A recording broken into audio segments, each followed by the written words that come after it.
Now,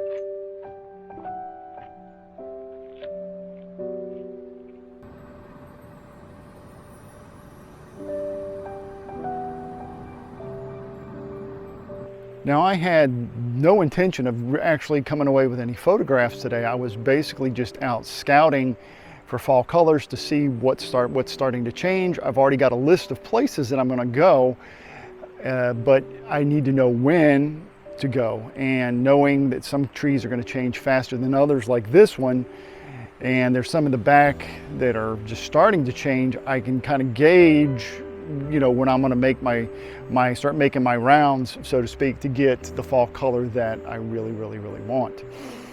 But like I say, I came down the trail, and when I saw this highlighted in the water, I was like, oh, I got to get a shot. Plus, another thing is the water level, just like we've talked about in the past, because of the severe lack of rain that we've had here in the Pacific Northwest, the water level is 3 feet down. This rock that I've got in my foreground would be underwater. You would not be able to even see it had the water level not been as low as it is at the moment. So this allowed me to put something in my foreground that's pretty cool, and get a shot that I would not normally be able to take because the water level would be a lot higher. So I'm glad that I came out today. So this composition is basically the rock here is going to be my foreground, and I wet it down really well to give it a little bit of shine to it. And then, you know, the bridge back here, and there's this one tree that has just decided it's going to change color early, and it's catching the sun perfectly, and it is highlighted and reflected in this water perfectly. So this is a perfect example of when you're definitely going to have to bracket your photographs. We've talked about this a little bit in the past in some other videos, but if you notice, the video cameras even had a hard time. See how bright it is, you know, behind me back here, and I'm in shadow, but to my eyes, it looks perfect. It looks great. Everything looks good.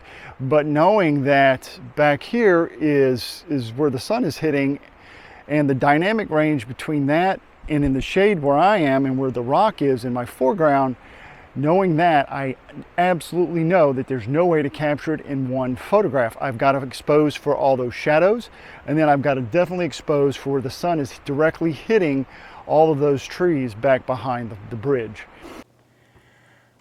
I'm back from my scouting trip for the fall color, and I didn't do any more vlogging while I was out, simply because, again, it was just a scouting trip and there was absolutely nothing else other than what I just shared with you at Moulton Falls that had, you know, any real color. So I wanted to wrap up this video this week by just showing you what I was talking about in a little bit more detail on the computer. So we're going to dive into Lightroom, and I'm not going to get into really in-depth editing of what I did to produce the photograph, and I will show it to you at the end. But what I wanted to do was basically just drive home the point of absolutely I had to bracket those shots, and the extreme dynamic range that I was dealing with at that location. So let's jump into Lightroom and I'll go over the images. These are the images in Lightroom, and I've already kind of got a couple of edits done that I'll show you at the end. But let's just take a quick look at why I was bracketing and just how much dynamic range I was dealing with there. And it was even, you know, on the Sony, it was quite the struggle. So this is the brightest image, and this was 1.3 seconds. And even though my background is not blown out, well, when I zoom in, it's awful. I mean, there's no recovering that. That's after a minus 100 highlights. As right out of the camera on the raw file, that's what it was looking like, which was just unusable. But take a look down here in the deep shadow. Look at the shadow on my rock. I mean, it's barely, I'm pulling some detail here. This is ISO 100. F16, I was very, very close to this rock. And you can just see that I've got pretty good shadow detail here, but up here at the very top, it's unusable. So this was 1.3 seconds. Then my darkest image, the darkest image that I did was this one. This was a 20th of a second, which is much faster, obviously. And just take a good look at this one. This is solid black all through here. And even back here, you might think, well, it's a little dark. But the thing is, when you zoom in, and I'm going to go to 200%, these specular highlights on these leaves back here in the very, very background, this is 200%, it's still got some blown out highlights. Just very, very little, but I wanted to be able to pull as much detail and color out of these pretty yellow leaves as I possibly could.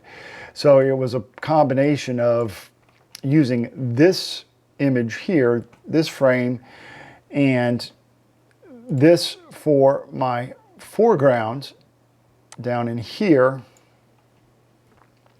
And to be honest, I probably used one of these as well, which was a third of a second, which is a little bit more in between. The other thing I want you to really take notice of is my camera was set, and where it usually stays is like auto white balance. If you notice here in the foreground in the shade, it's extremely blue. The color's very, very blue, and it was a very, very warm color day with the sun. It was bright blue sky. If you look back here, it's definitely a little bit more yellow than it is down here. So in producing the final image, I also had to go in and change the white balance in specific spots of the image to get the color balance that I wanted. I used the HDR function in Lightroom to basically merge those three files that I really felt I needed. And that was this one here, this very, very dark one. And then it was this really, really bright one here. And then this one as well, that's kind of in the middle. And again, we're talking about the blues and the shadows and how the color balance is off.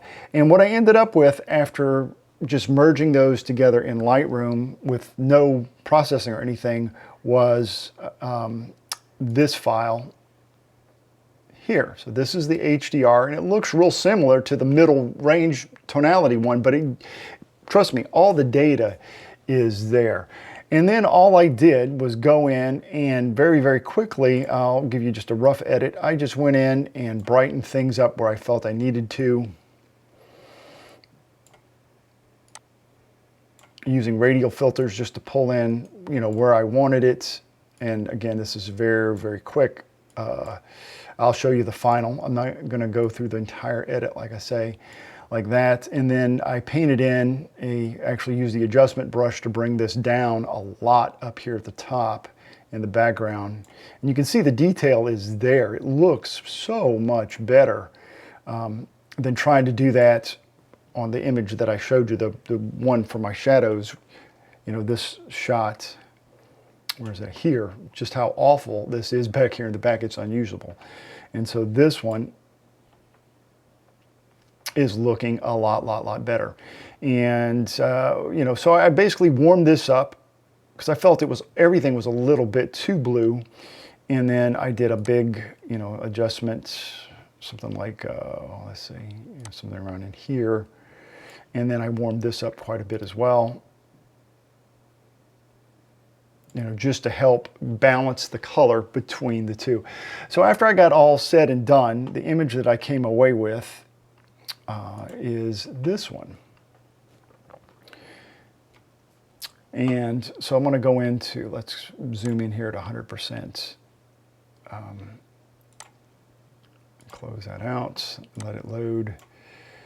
And so you'll notice that, you know, my highlights, I've got, nothing's really blown out in the back. It looks really, really good. My shadow detail is really nice here in the foreground on my rock. Let's let the computer catch up just a little bit.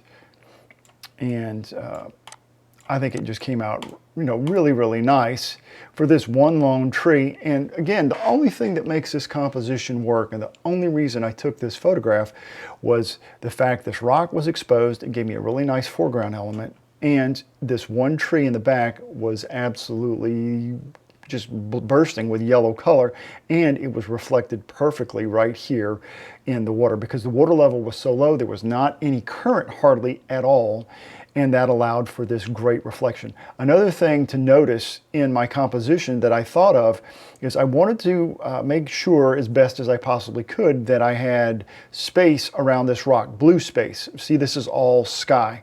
So if you notice, I don't have any of the tree with the exception of like right here and a little bit right there that's actually kind of intersecting with that rock. I could not get my tripod up.